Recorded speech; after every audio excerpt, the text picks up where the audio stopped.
Un gusto siempre poder compartir con todos y cada uno de ustedes. Y creo que cada vez que nos reunimos con una expectativa. Y esa expectativa es continuar siendo edificados por el Señor. Amén.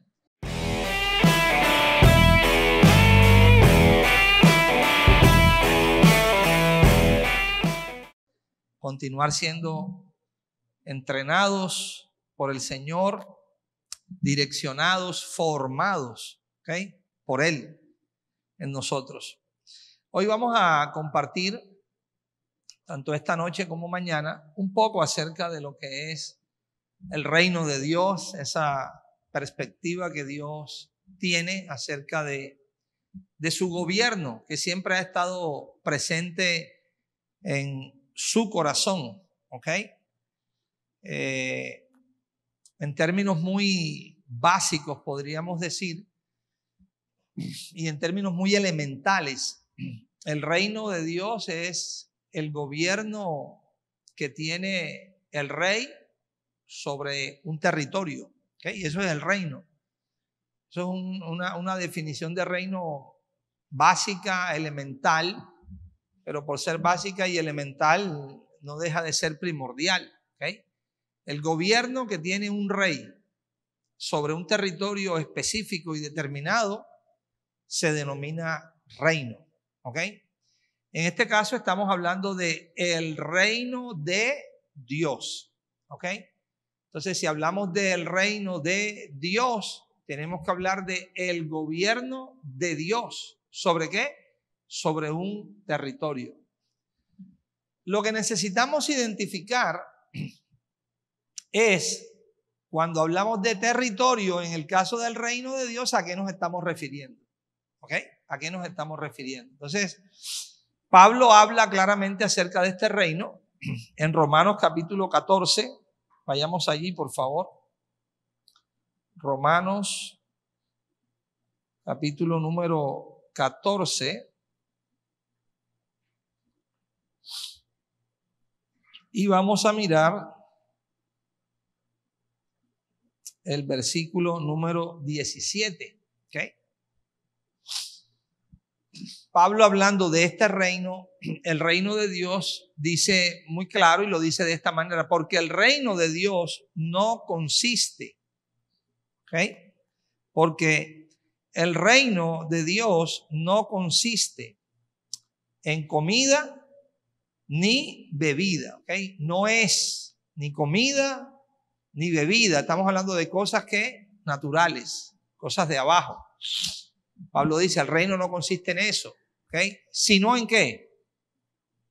Sino en justicia, paz y gozo en el Espíritu Santo. En el Espíritu Santo. En otras palabras, lo que nos está diciendo es que dicha justicia es fruto del Espíritu Santo. Dicha paz es fruto del Espíritu Santo. Dicho gozo es fruto del Espíritu Santo. Es el resultado del Espíritu de Dios obrando en nosotros. ¿Okay? Eso es el reino de Dios. Así lo definió el apóstol Pablo. ¿Okay? De una manera muy, muy práctica, pero también muy sustancial. El reino no consiste en esto, pero el reino sí consiste en esto. ¿Okay? El Señor también nos dio algunos pensamientos bien claros acerca de su propio reino. Vamos a Juan capítulo número 3. ¿Okay? Vamos a revisar ahí en Juan capítulo número 3 y vamos a mirar algunos aspectos aquí interesantes del reino. Juan capítulo 3, recuerden, es ese encuentro que Nicodemo tiene cuando va a ver al Señor Jesús. Había un hombre de los fariseos que se llamaba Nicodemo, un principal entre los judíos. ¿Okay? Este vino a Jesús de noche y le dijo: Rabí, sabemos que has venido de Dios como maestro. ¿Ok? La razón, bueno, él dice, porque nadie puede hacer estas señales que tú haces si no está Dios con él. Respondiendo Jesús y le dijo, de cierto te digo, el que no naciere de nuevo, ¿okay? Ese término o esa expresión de nuevo implica de arriba, ¿okay? El que no naciere de arriba. Y ayer creo que comentábamos una parte de eso. Cuando estamos hablando en términos de perspectiva divina y hablamos de abajo y de arriba, no hablamos de lugares físicos, ¿okay? No estamos hablando de una posición o de una ubicación geográfica, no. Abajo implica lo terrenal, abajo implica lo humano, abajo implica lo que procede del hombre o lo que el hombre produce. Pero cuando hablamos de arriba, hablamos de lo que es de Dios, lo celestial, lo eterno, lo que procede de Cristo. Por eso el Señor habló y dijo, vosotros sois de abajo, sois de abajo. Yo soy de arriba. Son dos naturalezas totalmente opuestas y contrarias una de la otra. Luego, él dijo, si no nacieres de nuevo, en otras palabras, si no nacieres de qué? De arriba, no puedes ver el reino de Dios. No puedes ¿qué? Ver el reino de Dios. Nicodemo dijo. Entonces, observe la respuesta de Nicodemo. El Señor le está hablando de una realidad espiritual. ¿Cuál es la realidad espiritual? Si no naces de arriba, no puedes ¿qué? Ver el reino. ¿Ok? Nicodemo, él no entiende absolutamente nada de lo que el Señor le está diciendo. No sabe de qué tipo de nacimiento el Señor le está hablando, pero él responde a eso. Y su respuesta es una respuesta propia de ¿qué? De abajo, de un entendimiento natural, de un entendimiento humano. Y entonces le pregunta al Señor y le dice, ¿cómo puede un hombre nacer siendo viejo? Claramente él está pensando en un nacimiento ¿qué? Natural.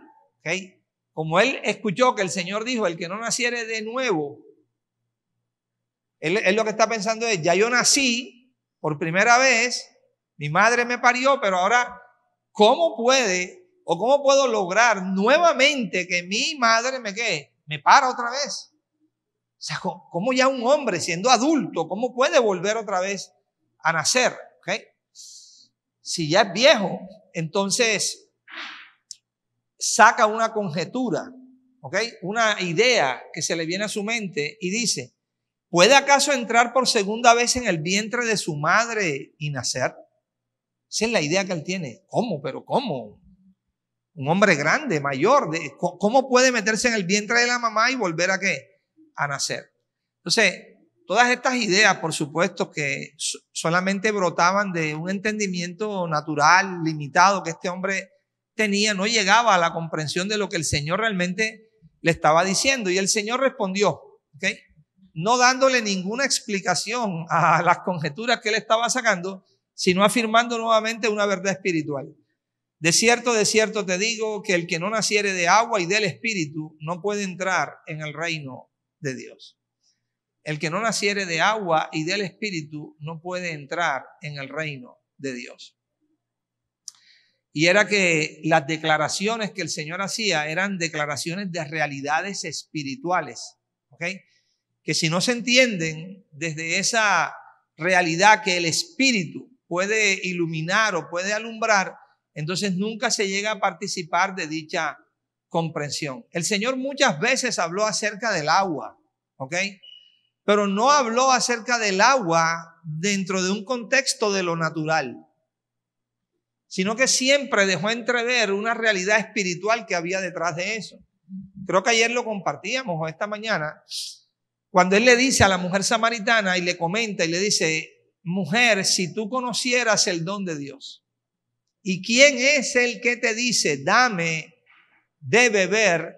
¿Okay? Tú le pedirías a él y él te daría ¿qué? Agua viva, agua viva. ¿Okay? Después habla de que esa agua iba a resultar en una fuente que brotara en el interior de ella para vida eterna.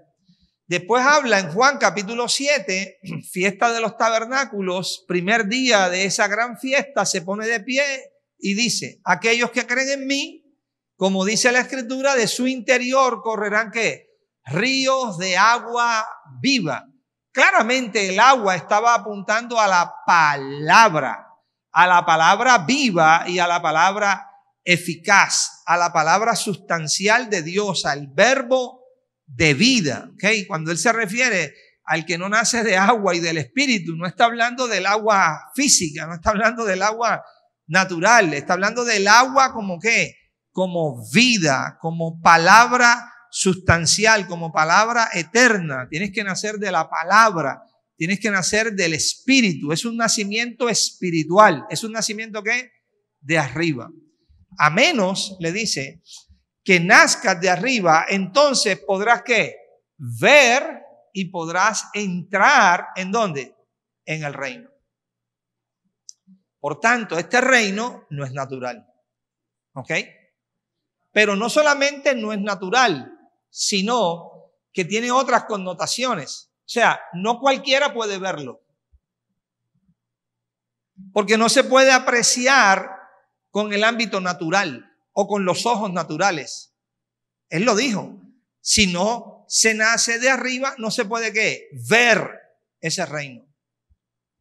Entonces, con la vista natural, el reino de Dios no se puede ver, no puede ser conocido. ¿Ok? Pero tampoco se puede entrar en él. ¿Ok? Ojo con esa expresión. Ni se puede ¿qué? Entrar en él. Eso ya indica algo bien interesante. ¿Por qué? Porque le voy a dar un ejemplo natural. Hay un lugar, ¿ok? Hay un lugar. Vamos a decir este lugar. Una cosa es que el lugar esté aquí, este auditorio donde estamos. Otra cosa es que usted entra al lugar. ¿Ok? Ahora, por el hecho que el lugar esté aquí, no implica que automáticamente usted entra. No, usted puede que se quede afuera. ¿Cierto? Pregunta, si usted se queda afuera, ¿el lugar sigue estando aquí? Sigue estando presente. El asunto es que el lugar está presente, pero no se puede ¿qué? Entrar en el lugar. Pues el reino es esa realidad espiritual, diga que está presente, pero no todo el mundo puede entrar, ni todo el mundo puede verlo. Porque para entrar en él hay que ¿qué? Hay que nacer de arriba. Hay que nacer del Espíritu para poder entrar y ¿qué? Y ver este reino de Dios. Juan 14, 17, acompáñenme ahí por favor.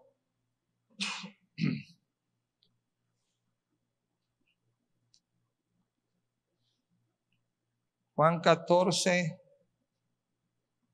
versículo 17.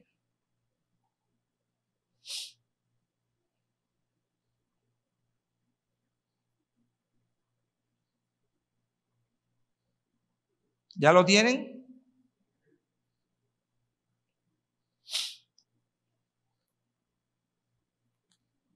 Ok. Pablo entonces dice que este reino realmente es una forma diferente de decirlo, pero es lo que dijo el Señor. Dice, este reino no consiste en comida ni en bebida, sino en ¿qué? Justicia, paz y gozo. ¿En qué? En el Espíritu. Ahora, en Lucas capítulo 17, vaya conmigo allí.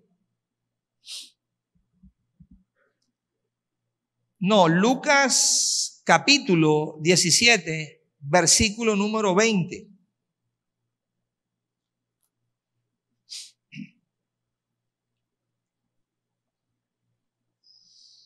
Lucas 17, versículo número 20. Tome este detalle muy en cuenta porque es muy importante. Preguntado por los fariseos. ¿Quiénes preguntan? Los fariseos. Preguntado por los fariseos. ¿Cuándo había de venir el reino de Dios? Esa es una pregunta que ellos tienen. ¿Y cuándo ha de venir el qué? El reino de Dios les respondió. Buenísimo.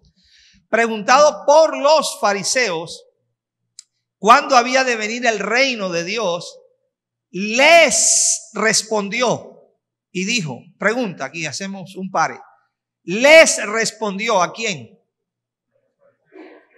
¿Quiénes preguntaron? Los fariseos. ¿A quién le responde? A los fariseos. Ellos le están preguntando, ¿y cuándo ha de venir el reino? ¿Y él qué hace? Él le responde, ¿y qué les dice? El reino de Dios no vendrá con advertencia. El reino de Dios no vendrá con advertencia. Usted busca esta palabra en cualquier de los diccionarios griego, español y va a encontrar que la traducción es señales visibles. Señales visibles. O evidencia ocular. Señales visibles o evidencia ocular. Lo que el Señor está diciendo es algo realmente casi exacto a lo que le dijo a quién, a Timoteo. El que no entra en este reino o el que no nace de arriba no puede ¿qué? Verlo ni puede entrar en él. Ahora está diciendo el reino de Dios no vendrá con evidencia ocular o no vendrá con señales ¿qué? Visibles. ¿Ok? Eso no quiere decir que el reino de Dios no puede tener expresiones en lo externo o en lo visible. ¿Ok? Porque el Señor dijo, si yo por el dedo de Dios yo fuera a los demonios, ustedes pueden decir el reino de Dios está presente. Una evidencia. ¿Ok?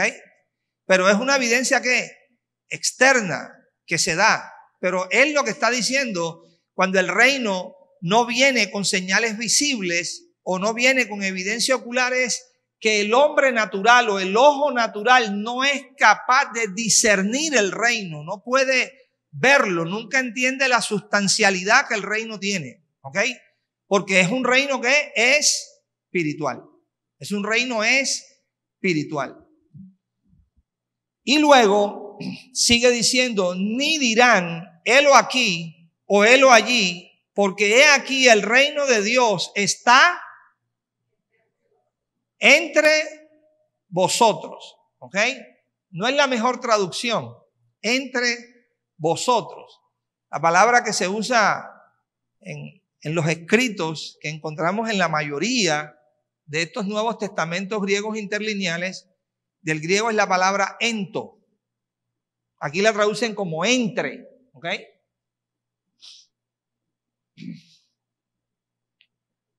Bueno, creo que es otra traducción. Arriba, verso 21, mírenlo. Aquí, helo aquí o helo allí, porque he aquí el reino de Dios está ¿qué? Entre vosotros. Esa palabra entre, la palabra griega es ento. Y su traducción no es entre, su traducción es dentro. Y eso le cambia todo el sentido a la idea que el Señor está dando. Porque una cosa es decir, el reino de Dios está entre vosotros, y otra cosa es decir, el reino de Dios está dentro de vosotros. Eso cambia todo el sentido. ¿Ok? De esa traducción entre vosotros, yo prediqué 20 años diciendo, claro, el reino de Dios estaba entre ellos, porque el Señor, que es el Rey y que trae su reino, estaba entre ellos. Pero lo que Él está realmente diciendo es algo muy diferente a eso. Lo que está diciendo es, el reino de Dios está dentro de vosotros. Un principio interesante era que lo primero que les estaba transmitiendo es, están buscando ustedes el reino afuera, pero el reino no está afuera, el reino está dentro. Ahora, porque el reino esté dentro no significa que se está viendo, ni tampoco significa que se puede entrar en él o que se entra en él. ¿Ok? El reino está presente, ¿ok? En el corazón. Imagínese a quién se lo está diciendo. No se lo está diciendo a los discípulos, se lo está diciendo a los fariseos. El reino de Dios está dentro de ustedes. Eso abre una serie de preguntas. ¿Y cómo se encuentra ese reino dentro del corazón de los hombres? Y si ese reino está allí presente, ¿de qué manera está presente? ¿Y porque esté presente implica que el hombre ha entrado en él? ¿O porque esté presente implica que el hombre lo puede ver? Toda esa serie de preguntas empiezan a salir, ¿ok?, en la mente de los hombres. Pero es curioso, porque el Señor, hablando acerca de la realidad de este reino, nunca le dijo a los fariseos, no temáis, manada pequeña, porque a vuestro Padre le ha placido daros el reino. ¿A quién le dijo eso? A los discípulos. ¿Ve la diferencia? A vuestro Padre le ha placido ¿qué? Daros el reino. Entonces, ¿cómo este reino se encuentra en los corazones de los hombres? Se encuentra como una semilla puesta en lo oculto, como una semilla puesta en misterio, como una semilla que está puesta en el corazón. Pero toda semilla, toda semilla, este es un principio importante, escúchelo. Toda semilla necesita nacer. Toda semilla necesita brotar. Toda semilla necesita crecer. Toda semilla necesita llevar su propio fruto. ¿Qué pasa si usted tiene no una semilla?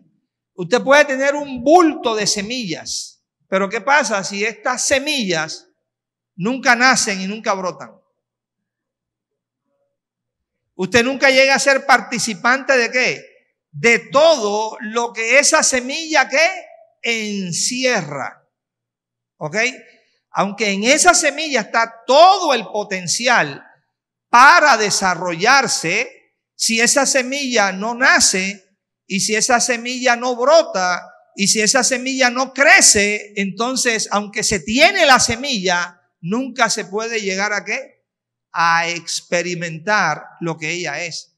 Por eso es necesario que en este reino se pueda ¿qué? Entrar y también se puede llegar a ¿qué? A ver. En otras palabras, en términos muy prácticos, este reino tiene que llegar a ser práctico en el corazón. Nosotros necesitamos llegar a experimentarlo ¿dónde? En el propio corazón. El reino de Dios realmente implica el gobierno de Cristo en cada uno de nosotros. En términos muy prácticos, ese es el reino de Dios. ¿El qué? El gobierno de Cristo en nuestros corazones. De eso es que se trata. Entonces, el deseo del Señor es ese, que la semilla del reino que ha sido puesta en los corazones de los hombres pueda brotar, pueda nacer, para que ella, esa semilla divina, esa semilla implantada, pueda llegar a crecer y a llevar fruto en nosotros. ¿Qué significa que ella crece y que ella lleva fruto en nosotros? Significa que Cristo llega a ser el gobierno de nuestros corazones, que llegamos a ser direccionados por Él. Consiste en justicia, consiste en paz y consiste en gozo en el Espíritu. Esta justicia divina, no estoy hablando de la justicia humana, ni de la justicia terrenal del hombre, ni de la autojustificación. Estoy hablando de la justicia divina. Esta justicia divina no es externa, para empezar. Número 2, tampoco es una norma de conducta que uno aprende o que uno puede aplicar. Ni siquiera es un cambio de hábitos en el cual uno se puede entrenar. No. Esta justicia divina es simplemente la naturaleza de Dios. Dios quiere compartir con nosotros su naturaleza divina. Como dice el apóstol Pablo, que lleguemos a ser participantes de su naturaleza divina. La justicia de Dios es la naturaleza divina. Y esa justicia tiene como fin, tiene como meta llegar a reinar en la tierra de nuestros corazones. Llegar a reinar en la tierra de nuestros corazones. Hay un capítulo que ayer creo que le pasamos un poquito por encima. Es el capítulo de Isaías 32. Te invito allí. Aunque está ese capítulo en el Antiguo Testamento, en tipo, sombras y figuras, lo que enseña, lo que muestra, lo que anuncia, lo que profetiza de una realidad espiritual que iba a venir es algo realmente muy glorioso, porque claramente describe el reino de Dios que iba a ser manifestado en un futuro de una forma muy real en los corazones de los hombres. Así es que acompáñenme allí, por favor, y revisamos Isaías, capítulo número 32.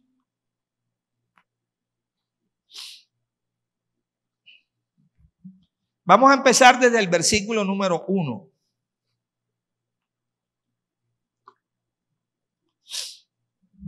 Dice, observe el principio. He aquí que para justicia, ¿para qué? Para justicia reinará un rey y príncipes presidirán en juicio. Para justicia reinará ¿qué? Un rey. O sea que la justicia es la razón del reinado de un rey.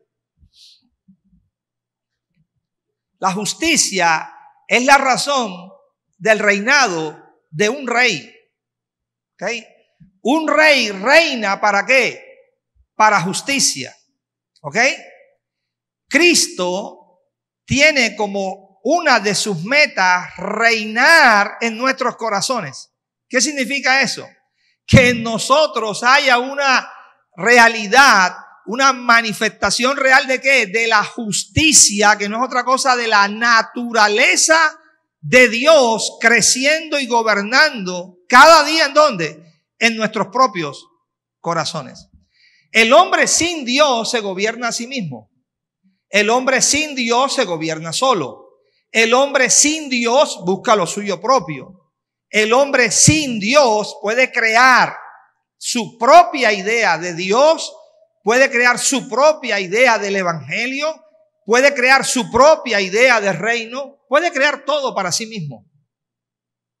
Pero efectivamente esta no es la voluntad del Señor. La voluntad del Señor es que el hombre llegue a experimentarlo a Él como lo que Él es, como vida, como vivir, como justicia, como todo en su propio corazón. Luego vamos al versículo número 13 de Isaías 32. Por eso es que cuando Pablo define el reino, no se pone a inventar nada. Simplemente dice, el reino es justicia, es paz y gozo en el espíritu, porque un rey reina para justicia. Un rey lo que quiere establecer es su propia naturaleza en el corazón de los hombres. De eso se trata el reino de Dios. En el ámbito natural, usted sabe qué hacían los imperios cuando gobernaban y reinaban. Ellos iban a conquistar. Y cuando iban a conquistar territorios, ellos llegaban con su fuerza bruta, con su fuerza natural, con la fuerza de su ejército, con la fuerza de todos sus soldados, y llegaban y arrasaban aquel lugar, destrozaban aquel lugar, convertían aquella tierra literal en un muladar, y después ¿qué hacían? Establecían en ella su propia visión, establecían en ella sus propios principios, sus propias normas, su propio ¿qué? Gobierno. Así fuera en el ámbito terrenal y así fuera en el ámbito natural, lo que ellos hacían es, aquí llegamos, aquí conquistamos y aquí reinamos. ¿Qué significaba esto? Esto ahora pertenece a nosotros. Esto es nuestro. ¿Ok? Y se hace de la manera como nosotros ¿qué? Establecimos que se haga. Así ellos establecían y ensanchaban, ¿ok? Y extendían su reino. ¿Okay? Aunque fuera contrario totalmente y opuesto a la voluntad del Señor. Pero en términos espirituales, un reino implica la conquista de un rey. ¿Okay? que el rey llega y empieza a conquistar y a establecer su propia vida, su propio deseo y su propia voluntad en ese territorio, ¿ok? Que para el caso presente ya hablamos que esa tierra y ese territorio, ¿ok?, del cual la Escritura nos habla en la realidad del nuevo pacto es la tierra de nuestros corazones. Isaías 32, entonces, ubiquémonos en el versículo número 13. Y empieza aquí el profeta y en un lenguaje profético a hacer una descripción realmente de un corazón que no está siendo gobernado por Dios, sino por un corazón que opera según su propia naturaleza y no la naturaleza de Dios. Sobre la tierra de mi pueblo subirán espinos y cardos, ¿okay? Y aún sobre todas las casas en que hay alegría, en la ciudad de alegría. Porque los palacios quedarán desiertos, la multitud de la ciudad cesará, las torres y fortalezas se volverán cuevas para siempre, donde descansen asnos monteses y ganados hagan majada, hasta que sobre nosotros sea derramado el espíritu de lo alto y el desierto se convierta en campo fértil y el campo fértil sea estimado por bosque. Versículo 13, versículo 14 está hablando de la condición del corazón humano. Es una profecía que describe la condición del corazón humano cuando ese corazón no está vuelto ni gobernado por Dios.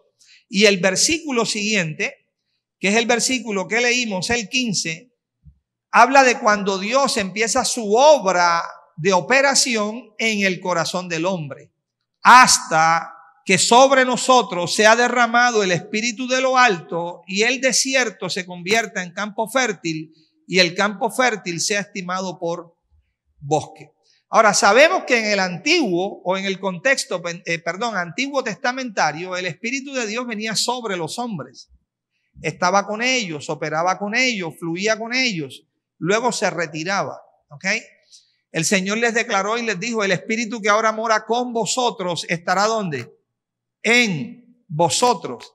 Es una de las realidades gloriosas del nuevo pacto, la presencia interna de Dios en nosotros. Por eso dentro de ese contexto somos considerados la casa de Dios o el templo donde Dios habita, ¿ok? El punto es que cuando el Espíritu de Dios empieza a ministrar en nuestro propio corazón, empieza a desarrollar esta obra que está claramente manifestada o que se muestra aquí en el verso 15. Dice que lo primero que acontece es que el desierto se convierte ¿en qué? En campo fértil. Y luego dice que el campo fértil es estimado ¿por qué? Por bosque. Si usted observa los dos ejemplos, va a encontrar algo muy interesante. Primer ejemplo, el desierto se convierte en campo fértil. Y número dos, el campo fértil es estimado por bosque. El primer aspecto le habla de transformación, conversión. El segundo aspecto le habla de incremento y crecimiento. El desierto es totalmente lo opuesto al campo fértil. El desierto es una tierra árida. El desierto es una tierra improductiva. Por eso es desierto. ¿Qué pasa con el desierto? Tiene que ser ¿qué? Convertido o tiene que ser ¿qué? Transformado. Pero una vez el desierto se transforma, dice el profeta que lo llevará a ser ¿qué? Campo fértil. Pues la palabra no hay ni siquiera que definirla, ya está definida. Un campo fértil, un campo productivo, un campo que empieza a dar ¿qué? Frutos. Pero ahora viene otra etapa.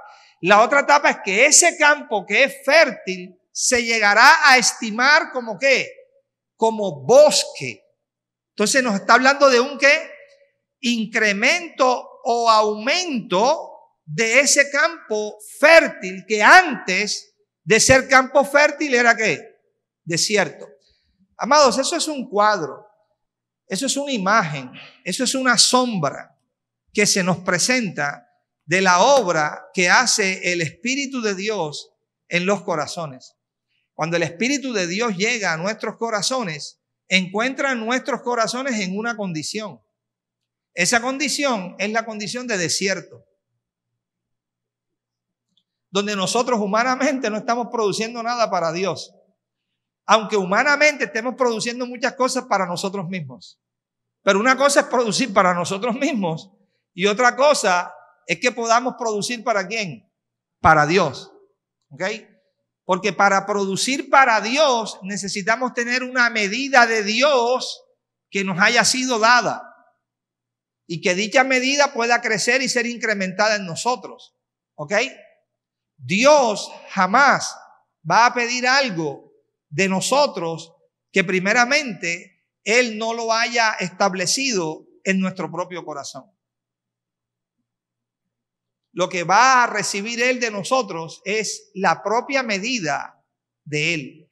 Entonces, lo primero que hace el Espíritu es trabajar en nuestro corazón para producir una transformación en Él. Por eso usted ve que las Escrituras hablan de eso. Por eso usted ve al apóstol Pablo diciendo, no os conforméis a este sistema, sino sed ¿qué?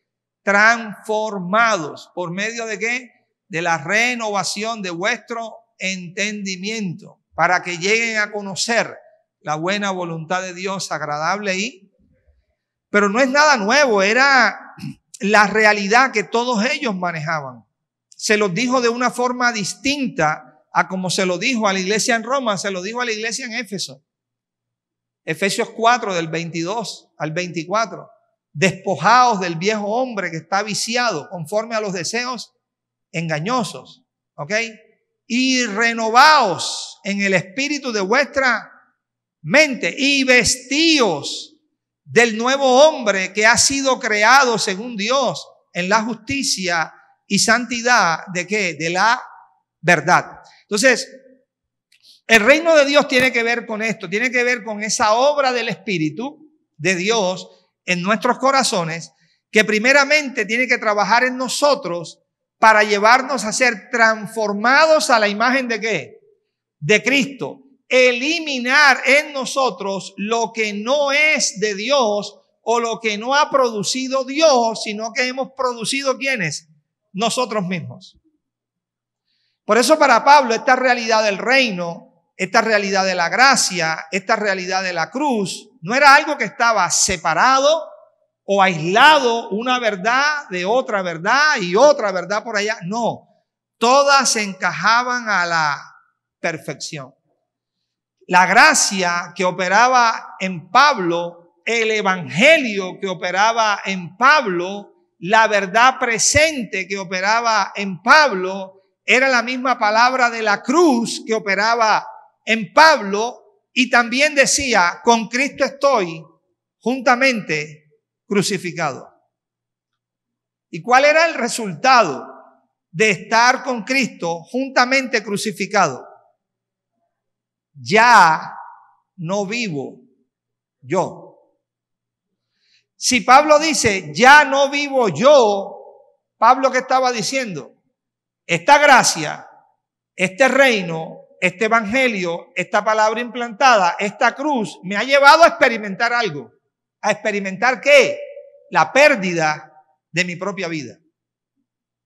Ya no vivo yo. Ya no vivo yo. Él está experimentando la pérdida de ¿qué? De su propia vida. Ya no vivo yo. Más Cristo vive en mí. Entonces, ¿cuál era la vida que gobernaba su corazón? La vida de él era su propia vida. Pero ahora, cuando esta obra empieza a trabajar en él, ¿cuál es el resultado? Ya no vivo yo, mas Cristo vive en mí. Y lo que ahora vivo en la carne, ¿lo vivo en qué? En la fe del Hijo de Dios, el cual me amó y se entregó a sí mismo, ¿qué? Por mí. Esa misma realidad lo lleva a él a declarar: para mí el vivir es Cristo y el morir es ganancia. ¿Ok? Entonces, en esa realidad, el reino opera en nosotros. Cuando el reino empieza a operar en nosotros, el reino empieza a conducirnos o a llevarnos a una realidad presente. ¿Cuál es la realidad presente? La pérdida de lo que nosotros llamamos nuestra propia vida. Eso hoy en día muy poco se enseña y muy poco se predica. Hace siglos y décadas se predicó, y el enfoque que se predicó fue tristemente un enfoque erróneo y un enfoque equivocado.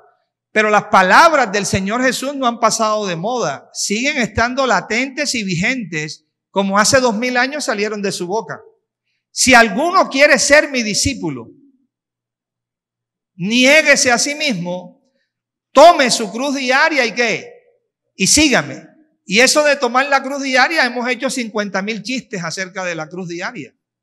Pero sabemos qué es la cruz diaria. Pablo habló de esta palabra de la cruz.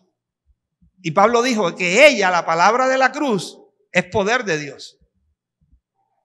Y la incluyó en el contexto de 1 Corintios 1 y dijo: y esta palabra de la cruz, que es el poder de Dios, destruye la sabiduría de los sabios y desecha el entendimiento de los entendidos.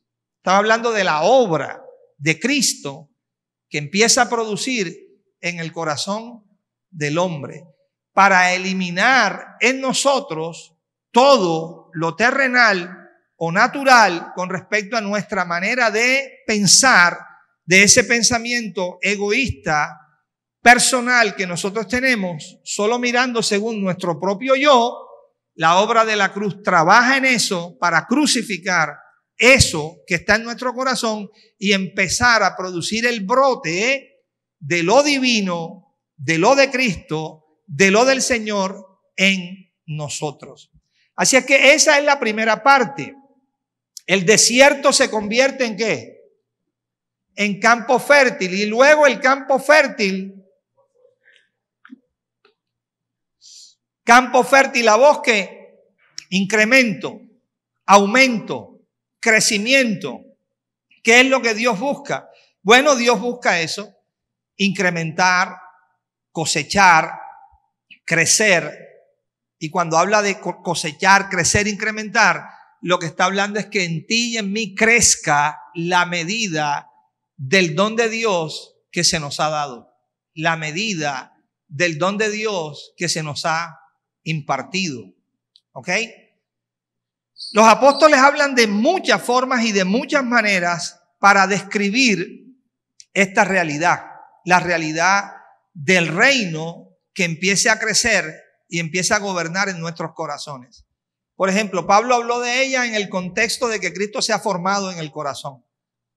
Hijitos míos, por quienes vuelvo a sufrir ¿qué? Dolores de parto hasta que Cristo sea ¿qué? Formado en vosotros. A la iglesia en Roma le habló en Romanos 8:29 y le dijo: a los que antes conoció, a estos también los predestinó. ¿Para qué? ¿Para qué los predestinó? Para que fuesen hechos conformes a la imagen de su Hijo. ¿Ok? Para que fuesen hechos conformes a la imagen de su Hijo.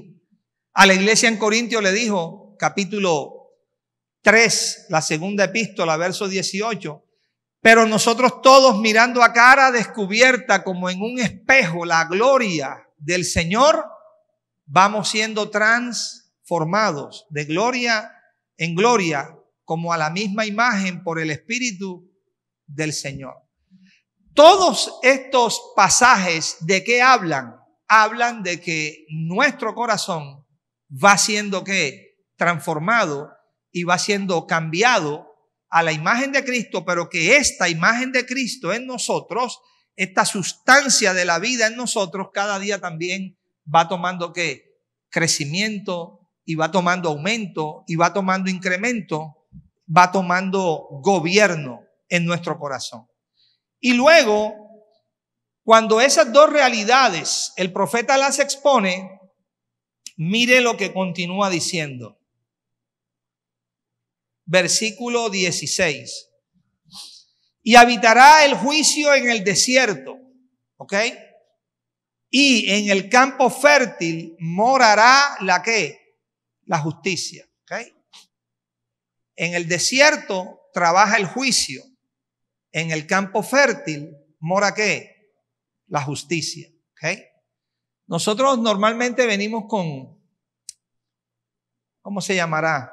Prejuicios en nuestra mente y adoptamos ya definiciones anticipadas de palabras en las escrituras. Entonces cuando vamos y leemos textos, ya llevamos como una antesala en nosotros y es como que nos ponemos un lente para leer, y cuando leemos así, de esa manera, el Espíritu no puede realmente enseñarnos o alumbrarnos acerca de verdades porque ya vamos como prejuiciados ante ellas. Una de esas palabras que tiene mucho o que tenemos mucho prejuicio es la palabra juicio, precisamente, ¿ok? Porque cada vez que vemos la palabra juicio en la mentalidad nuestra, vemos condenación, ¿ok? Juicio, condenación, juicio, algo malo, juicio, cuidado con eso, ¿ok? En el contexto de la perspectiva divina, juicio significa separación. Un juicio es una división. Y en el contexto de lo natural, yéndonos al derecho, el juicio es lo mismo, es una separación. Cuando se hace un juicio, usted tiene un juez, ¿cierto? Y ese juez tiene que hacer ¿qué? Juicio, tiene que juzgar, ¿ok? Y usted ve que siempre hay una parte acusada, ¿ok? Y hay una parte que acusa, ¿ok? Entonces, el que acusa expone sus ¿qué? Expone todo su testimonio y toda su evidencia para acusar. En este caso, el acusado. Ahora, el abogado defensor, ¿qué hace? Expone también todos los argumentos. O sea, cada parte expone sus argumentos. Y usted tiene aquí ¿a quién? Al juez. El juez no está pintado allí. Él está ¿para qué? Para hacer juicio, para juzgar. Entonces ese juez tiene que hacer división o separación. ¿División o separación de qué? De la verdad con respecto a la mentira. ¿Quién de esos dos está diciendo la verdad? ¿Cuáles son los argumentos verdaderos o cuáles son los argumentos falsos? ¿Cuáles son los testigos verdaderos y cuáles son los testigos ¿qué? Falsos. Él tiene que hacer una división real, ¿ok? Entre lo que verdaderamente es y lo que no es. Eso es un juicio. Cuando se hace una ¿qué? Separación. Después, el juez toma una decisión que se llama sentencia. Comuníquese y cúmplase. Y publíquese. ¿Se tomó una qué? Pero para tomar una decisión, primero tuvo que haber una ¿qué? Separación, porque si no hay separación, ¿el que va a juzgar? ¿Ok? Entonces, aquí dice que el desierto tiene que experimentar ¿qué? Juicio. ¿Ok? Como el desierto, que es el corazón del hombre, que se encuentra en tinieblas, sin la perspectiva, sin el conocimiento y sin la luz de Cristo, puede entender la condición en la que él está. No puede. A menos que la luz divina aparezca en el corazón. Y cuando la luz aparece en el corazón, lo que no se podía ver, ahora se puede ver. Y lo que no se podía conocer, ahora se puede conocer. Y lo que no se podía distinguir, ahora se puede distinguir.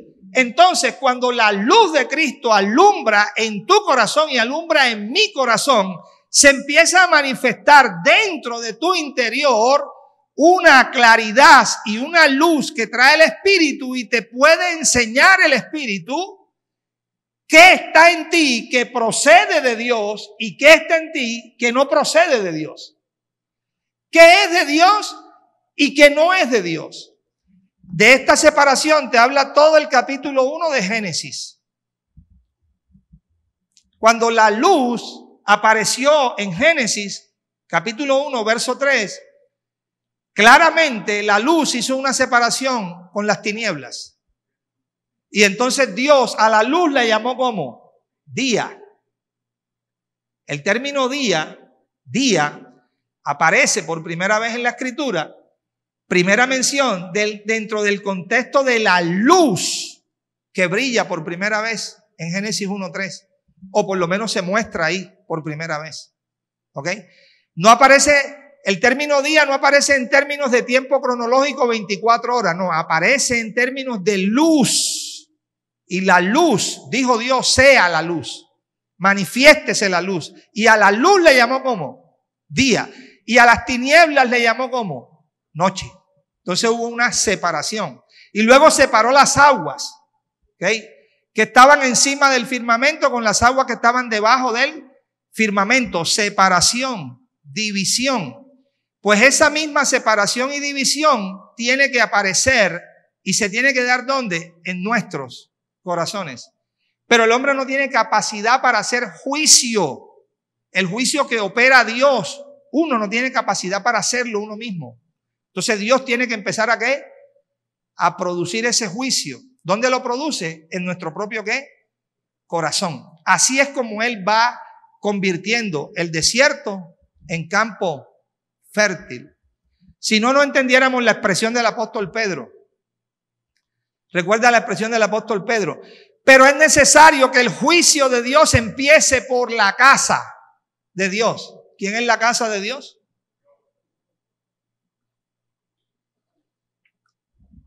¿Dónde empieza el juicio? En la casa.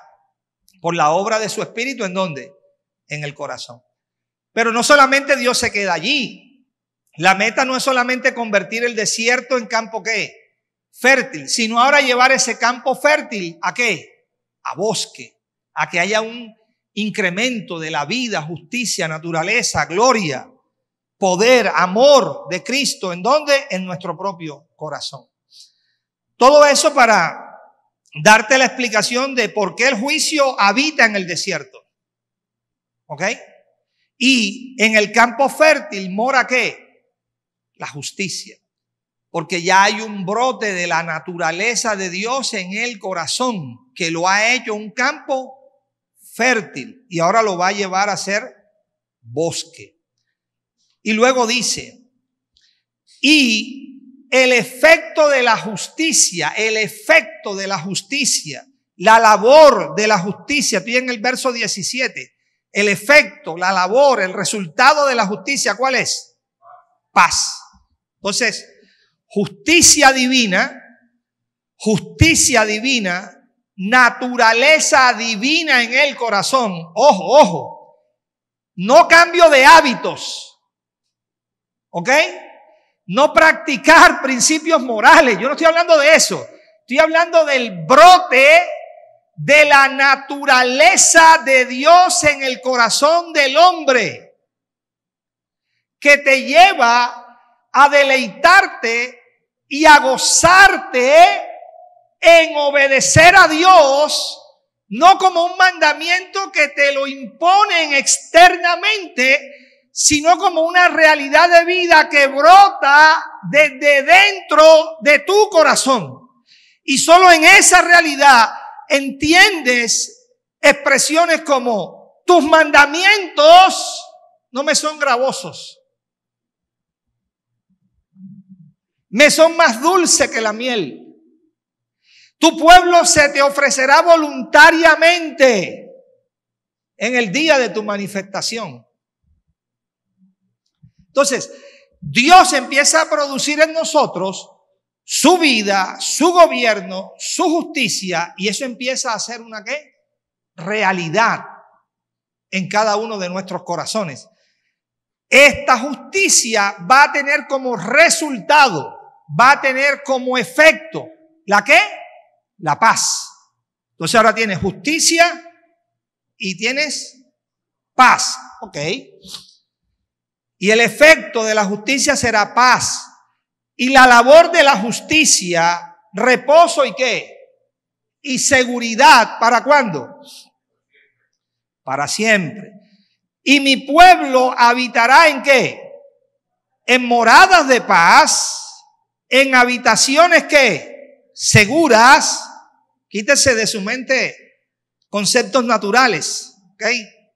Dios está diciendo que voy a habitar en una casa bien bonita y bien tranquila, con árboles frondosos que le den sombra.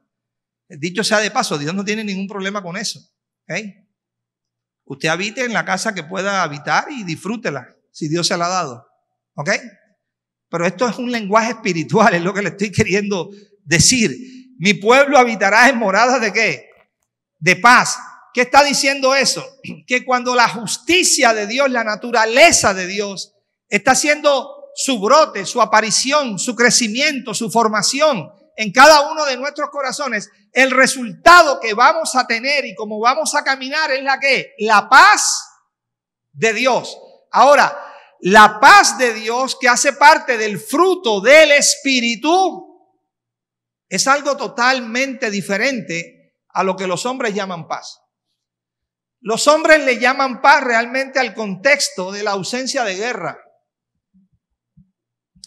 Pero la paz de Dios es otra cosa. La paz de Dios es algo tan poderoso que dice el apóstol Pablo, la paz de Dios es capaz de guardar tu mente y tus pensamientos en Cristo Jesús. La paz de Dios gobierne vuestros corazones, le dijo a los colosenses. La paz de Dios que gobierne vuestros corazones, ¿ok? Así es que el resultado, la labor, el fruto de la justicia, ¿qué es? Paz. Entonces, ahora tenemos a un hombre, tenemos a una persona que está experimentando la naturaleza divina, la justicia divina, que está participando de la mente de Cristo, que está participando de la perspectiva de Dios, que está participando del ver de Dios, de la comprensión divina, que está teniendo como resultado que la paz de Dios que está gobernando su corazón. Y continúa diciendo el profeta para que observe el otro elemento. Mi pueblo habitará en moradas de paz, en habitaciones seguras, y termina la expresión, y en recreos ¿de qué? En recreos de reposo, gozo, justicia,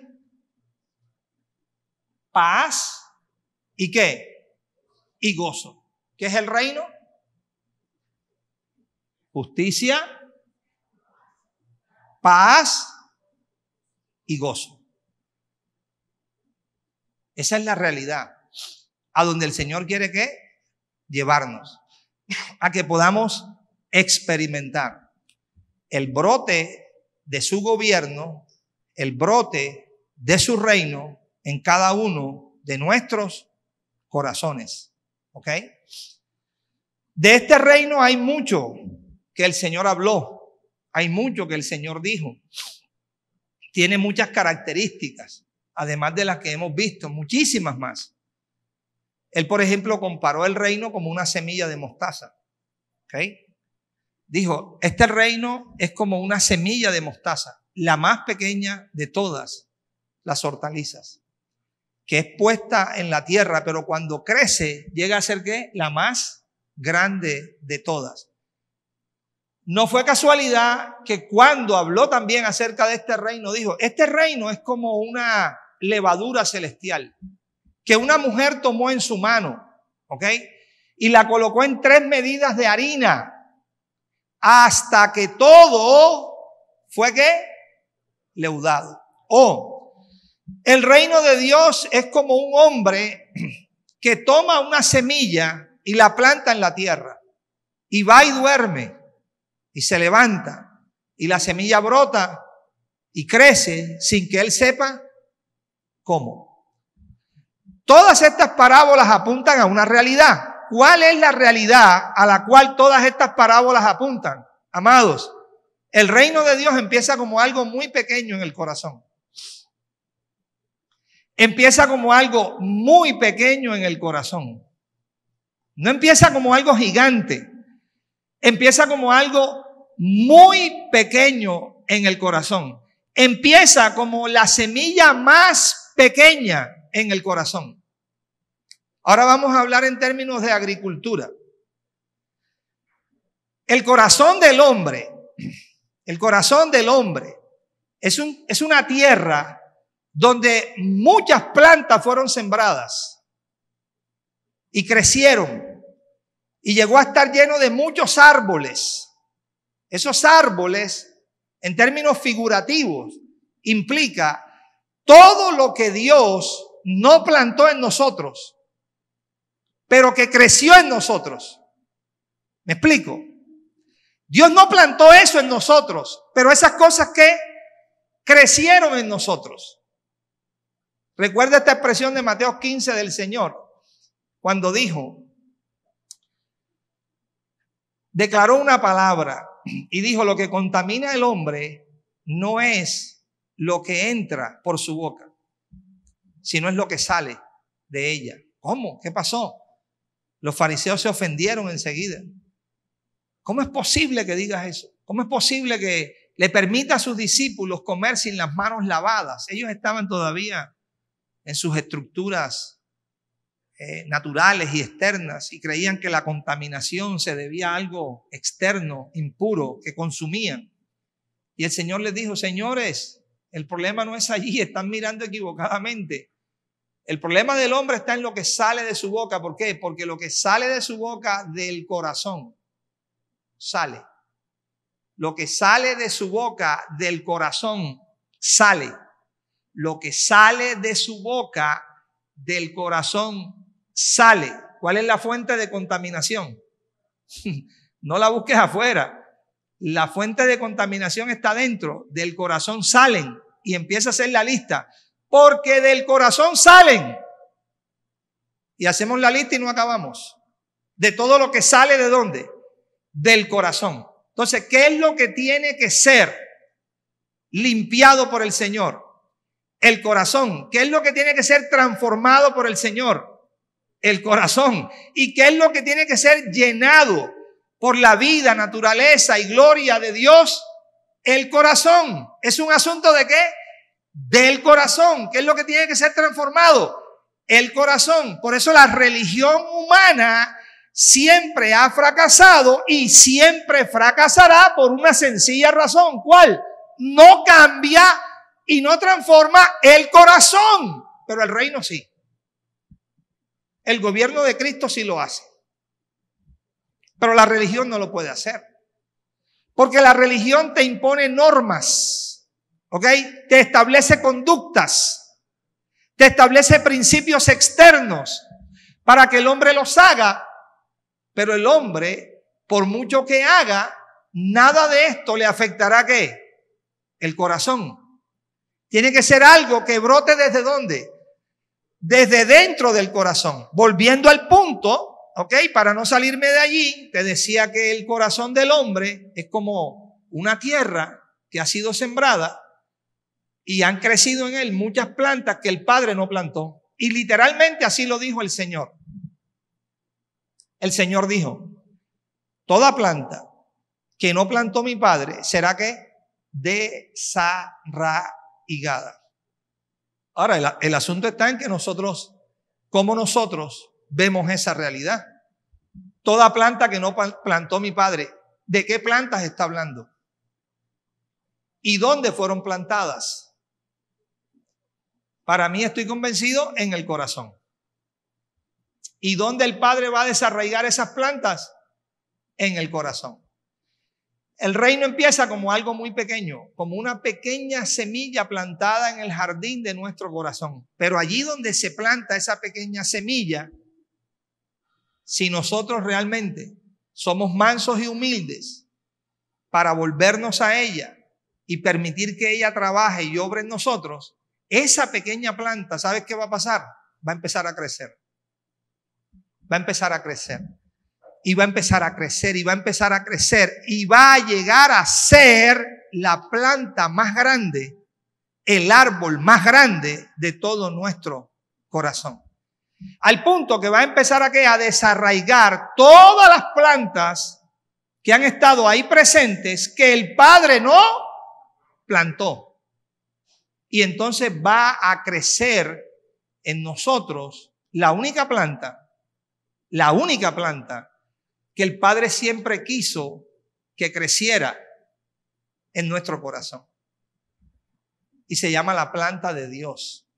Se llama la planta de vida. Porque esa realidad nos trae al mismo principio. ¿Cuál fue la comida que Dios diseñó para que el hombre comiera en el principio? Para nutrir su alma y su ser interior. No hay otro. De todo árbol del huerto podrás comer, mas del árbol de la ciencia, del bien y del mal no comerás. El día que de él comieres, ciertamente ¿qué? Morirás. Pero sí podía comer del árbol de la vida, y cada género se reproduce según ¿qué? Su género. Si el hombre comería fruto de vida, ¿qué era lo que se iba a reproducir en su corazón? Vida, vida, vida. Esa vida, cuando crece, esa vida gobierna en el interior, y eso es lo que se llama reino de Dios. El gobierno de Cristo apareciendo, creciendo y gobernando en nuestros corazones. Amados, el efecto, ya voy terminando, el efecto que este reino produce, las expresiones que este reino produce, los cambios que este reino puede traer en el contexto donde nosotros nos movemos, son ilimitados. ¿Son qué? Ilimitados.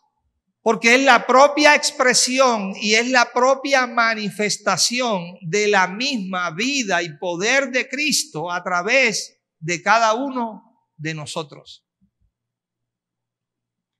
Pablo dijo en Colosenses capítulo 3, versículo 4, cuando Cristo vuestra vida se ¿qué? Se manifieste. Cuando Cristo vuestra vida se manifieste. Nosotros seremos ¿qué? Manifestados con Él, ¿en qué? En gloria. Nosotros seremos manifestados con Él en gloria.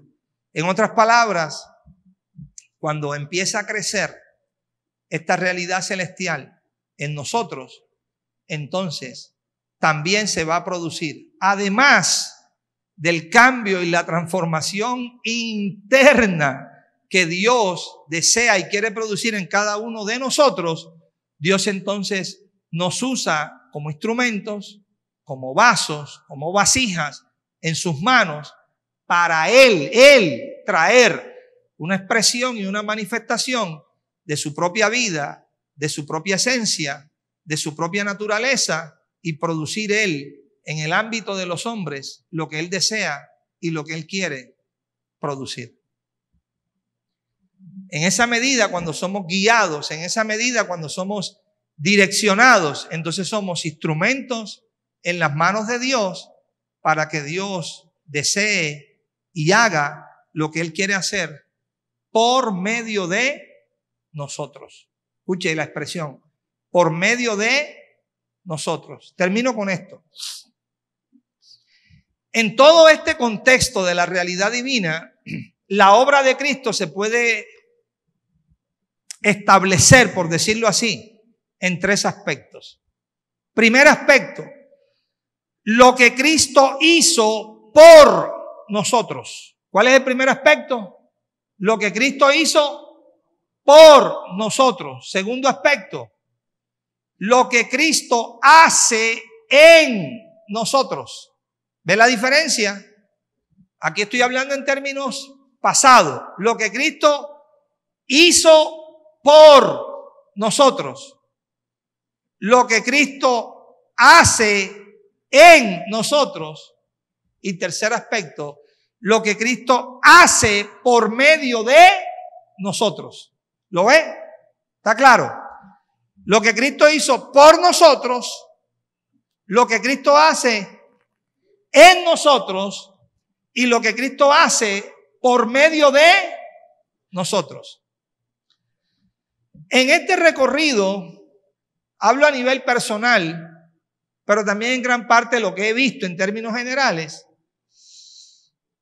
en su gran mayoría, digamos que aquí podríamos decir que estamos más o menos lo que Cristo hizo por nosotros. Hay un entendimiento más o menos aceptable de lo que Él hizo por nosotros. Aquí en este punto, lo que Cristo hace en nosotros, aquí estamos más bien deficientes. ¿Ok? ¿Y por qué deficientes? Deficientes, escuche, porque asumimos, ¿ok? Muchas realidades aquí que están escritas en la Biblia, pero que no hemos experimentado en el corazón. Y las realidades espirituales, para ser conocidas, ¿ok?, según la perspectiva divina, tienen que ser vividas y tienen que ser experimentadas. Nosotros podemos conocer la Biblia desde donde empieza Génesis hasta donde acaba Apocalipsis. Y eso no significa que conocemos a Cristo. Conocemos la Biblia.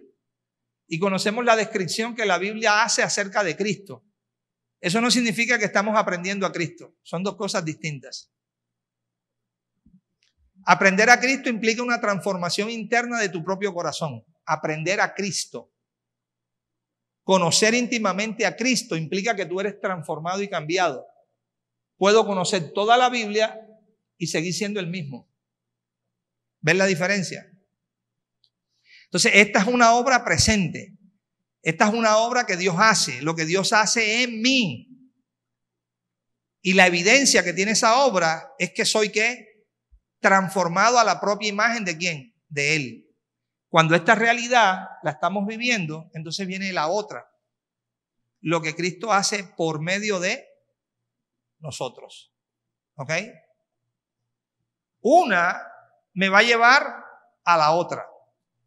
Si yo no entiendo, si yo no recibo, si yo no creo lo que Él hizo por mí, ¿cómo puedo llegar a experimentar lo que Él hace en mí? Y si no experimento lo que Él hace en mí, ¿cómo puedo llegar a ser un instrumento de Él para que Él obre por medio de mí? El reino de Dios implica toda esa realidad. El gobierno de Cristo implica toda esa realidad, porque implica la transformación de nuestro corazón a su propia imagen para llegar a ser realmente testigos de Cristo en la faz de la tierra. Termino con eso. Un testigo de Cristo no es uno que dice, yo soy cristiano. No, un testigo de Cristo es uno que llega a ser una manifestación de la verdad misma a todos los hombres. La verdad empieza a brotar de manera natural de cada uno de nosotros como testigos de Dios. Amén, amados. Bueno, un abrazo, bendecidos. El punto es que se nos ha enseñado que ya merito en cualquier momento viene Cristo en las nubes y con Él viene el reino. O sea, el reino ya va a venir, ya casi llega. Y traemos o enseñan en las iglesias evangélicas a ponernos el casco de astronauta porque ya viene y en cualquier momento vamos a ser llevados con Él y levantados con Él, porque ya viene. Y si no estás en santidad, te quedas. Y entonces nos enseñan unos conceptos de santidad extremos, que son todas las reglas, las normas de las que estamos hablando, que hace la religión. Entonces, Arnold, platícanos y dinos, ¿cuál es la diferencia de esa enseñanza de que el reino un día va a venir, un día va a llegar, un día se va a establecer y entonces sí va a llegar Él con todo su reino, con todo su poder y entonces sí va a ser separación y matazón y todo y se va a acabar todo, con este concepto de reino que está en nosotros y dentro de nosotros. Porque este es un tema que se nos ha enseñado así. Los que vienen de otras iglesias, ¿qué te dicen? No, es que un día viene el reino y un día va a venir. Y aquí está enseñando que ya está aquí.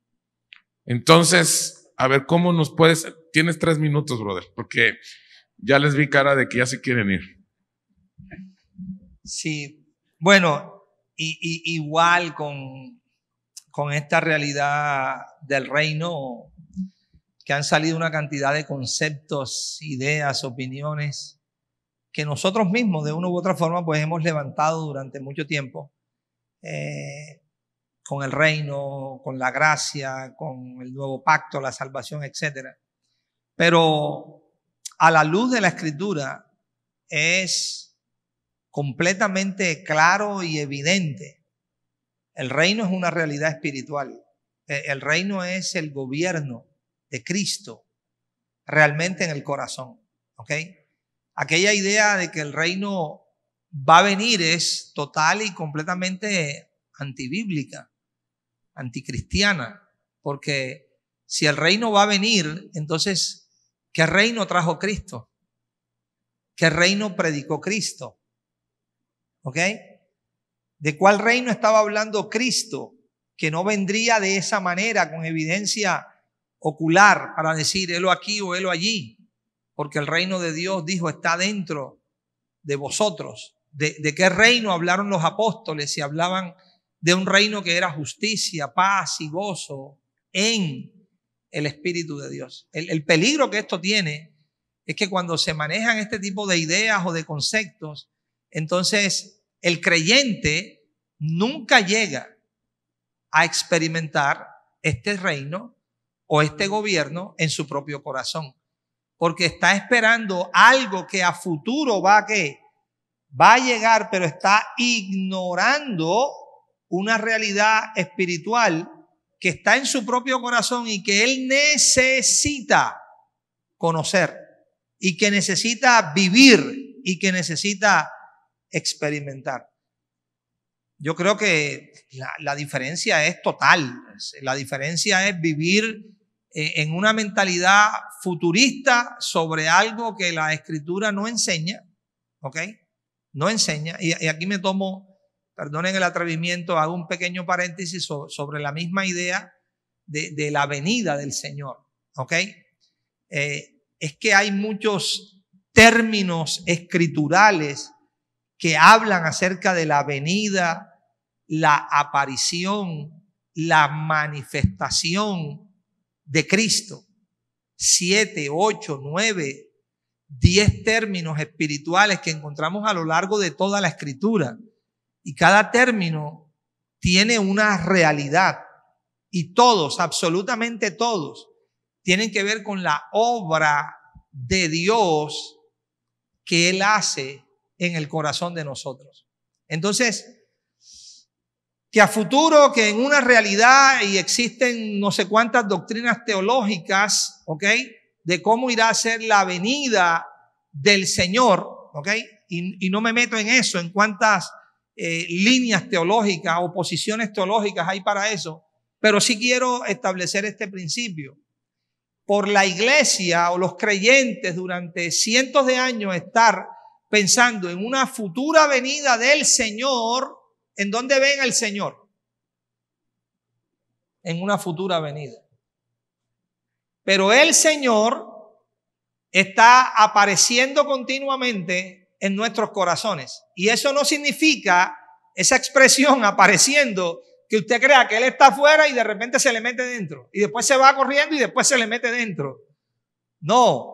Para los apóstoles, este aparecer no era otra cosa que la luz de Cristo alumbrando cada día en el corazón de nosotros.